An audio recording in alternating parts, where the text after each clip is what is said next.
So we have these rising provisions for bad loans, which we saw across nearly all of the big banks with the last earnings report. This makes me wonder, are we seeing the early signs of financial stress? Or are these banks just simply preparing for a rainy day and being prudent? In this video today, I'm going to recap how the big six banks, and for the first time, I'm also going to include Equitable Bank in this due to popular demand during Q3 2024. I'm also going to look at some of the major trends that investors and businesses should be watching.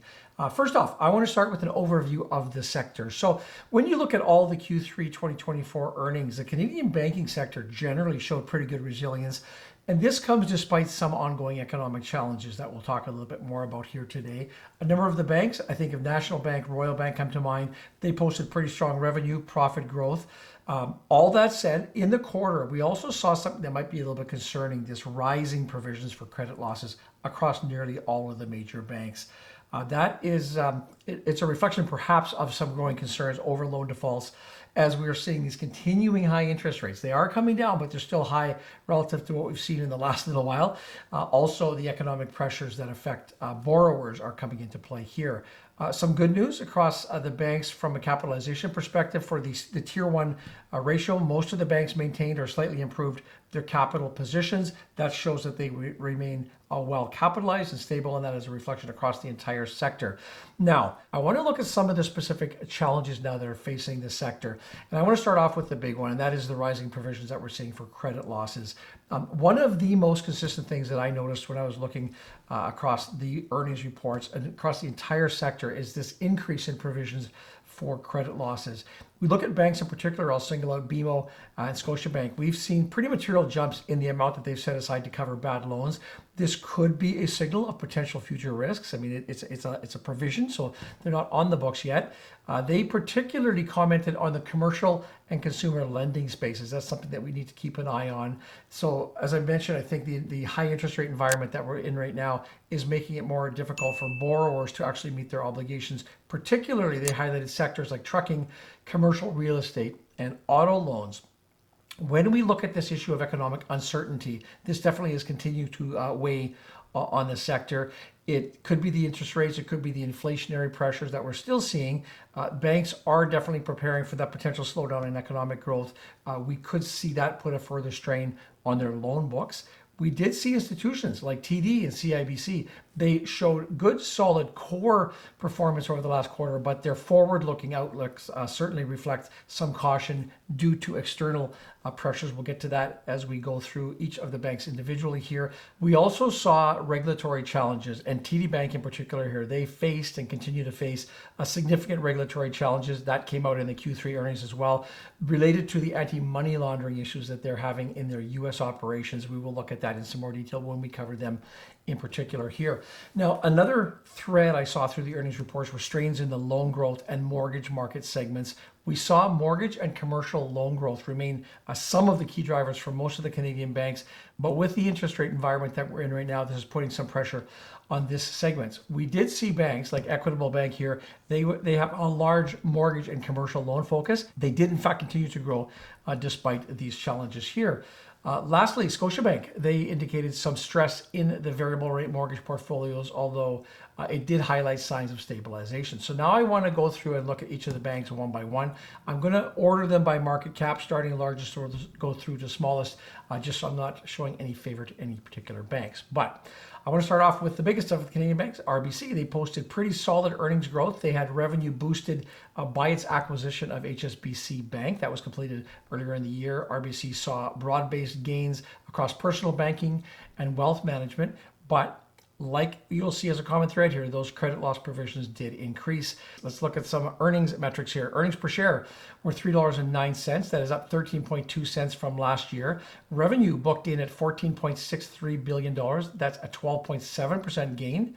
Profit, $4.49 billion, up 16.3% from the $3.86 billion last year. So pretty strong numbers there. Their provision for credit loss, and probably because I'm going to be saying this a lot during this video, I'm going to use PCL for that term. It came in at $659 million. That's up 7% from last year. So not a huge jump for Royal. Their CET1 ratio, 13%, up just marginally from the 12.8 they saw last quarter. So a very solid capitalization there.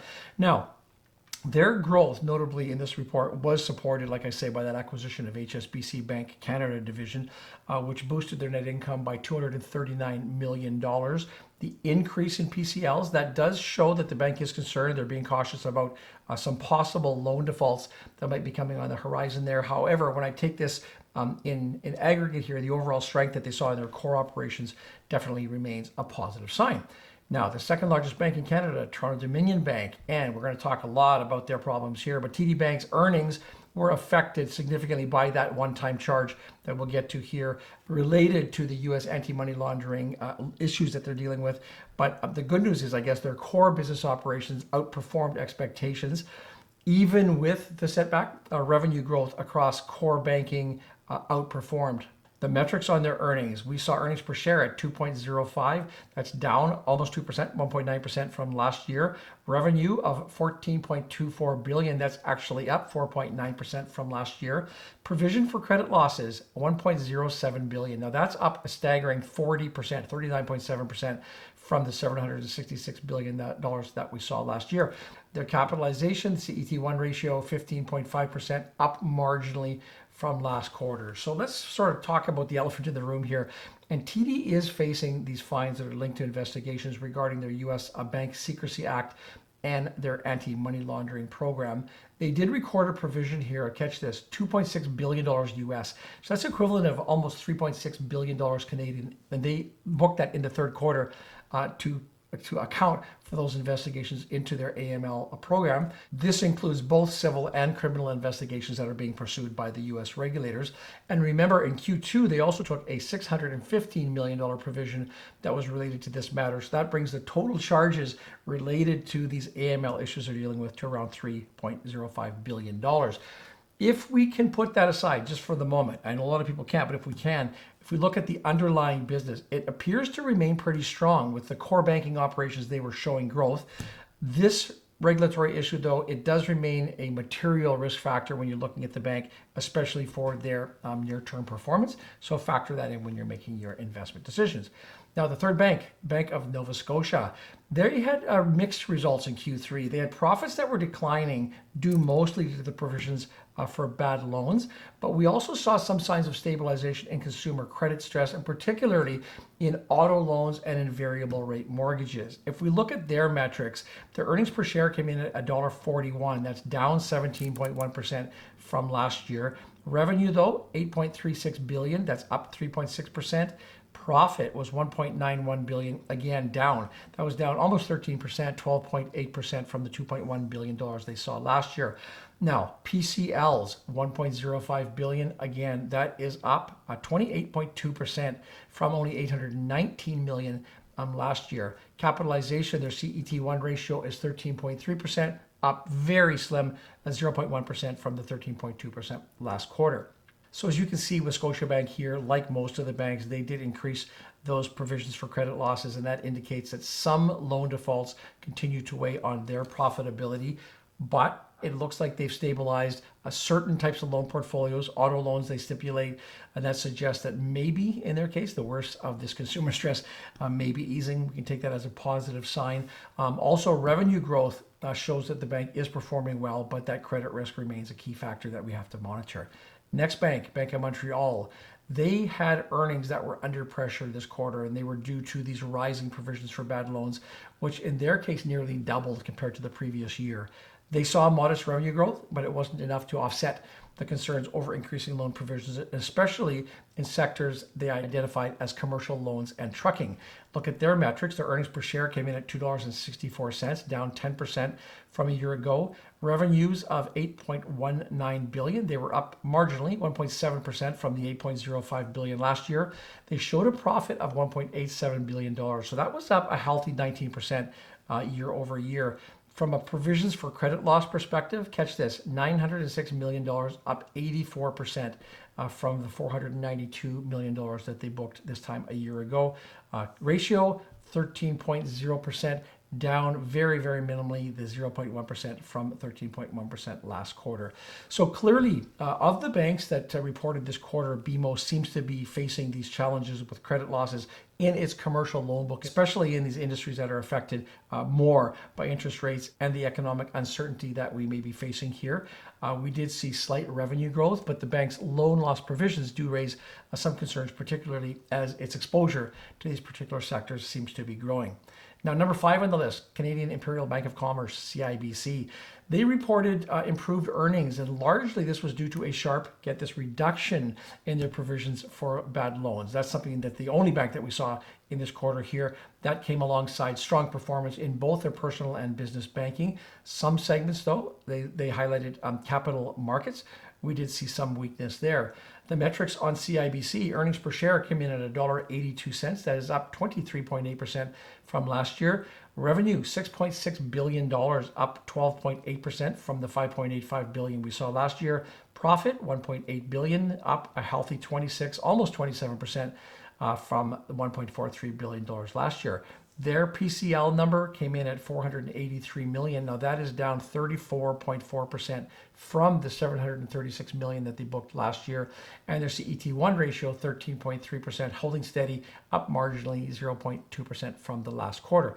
Now, we saw CIBC put in this pretty strong performance here. That was driven by these reduced credit loss provisions. Also, we saw growth in their personal and banking sectors there as well. But the capital markets division did see some challenges, and a lot of the bank's future growth, all the big banks rely on that capital markets revenue. We could see some challenges there as they manage volatility in that space. 6, National Bank of Canada. They delivered strong earnings growth this year. They outperformed analysts' expectations. And you can see in this report how the bank's diversified operations across their personal banking, their wealth management, financial markets all contributed to this strong performance. This came despite the fact that they did increase, like most of the other banks, their PCLs. The metrics for this bank, earnings per share, $2.68, up 22.9%, almost 23% from last year. Revenue came in at $3 billion, up 20%. From the $2.49 billion last year. They showed a profit of $1.03 billion, up a very healthy 24.1% year over year. Their provisions for credit losses, $149 million. That is up 34.2% from last year. Capitalization, they have a CET1 ratio of 13.5%. That is no change from the previous quarter. So as I mentioned, National Bank did show growth across personal, commercial banking, wealth management, and financial markets. Their increased PCLs, this does reflect, like the other banks, a growing risk in its loan book. And this sort of, despite the fact that the bank looks like it's run pretty well overall, the numbers are positive. The rising provisions, though, do indicate possible caution that you should be exercising in the near future. Now, for the bank you've all been waiting for, especially those people who comment every time I do one of these bank updates, EQB, Equitable Bank, we're going to talk about them right now. They showed very solid earnings growth, led by an increase in loan volumes and net interest income. The bank here, it does continue to show some strength in its core mortgage and commercial lending operations as well. They showed earnings per share of $2.67. That's up 18% from the previous year. Revenue came in at $275 million, up 12%. From $245 million last year. They showed a profit of $109 million, up a respectable 20% as well. For a provision from credit loss perspective, they booked $15 million. That's up 25% from the $12 million that they had booked last year. CET1 ratio, 14.2%. Up 0.3% from last quarter. So we can see here that their growth was driven by an increase in mortgage lending and net interest income, and that comes despite this rising provision for credit losses. In particular here, the bank's focus on the core mortgage commercial lending operations, this has allowed it to perform well in this challenging market. So there you go. All in all, not a bad quarter for most banks. Should you own a bank stock or should you own an ETF that holds banks?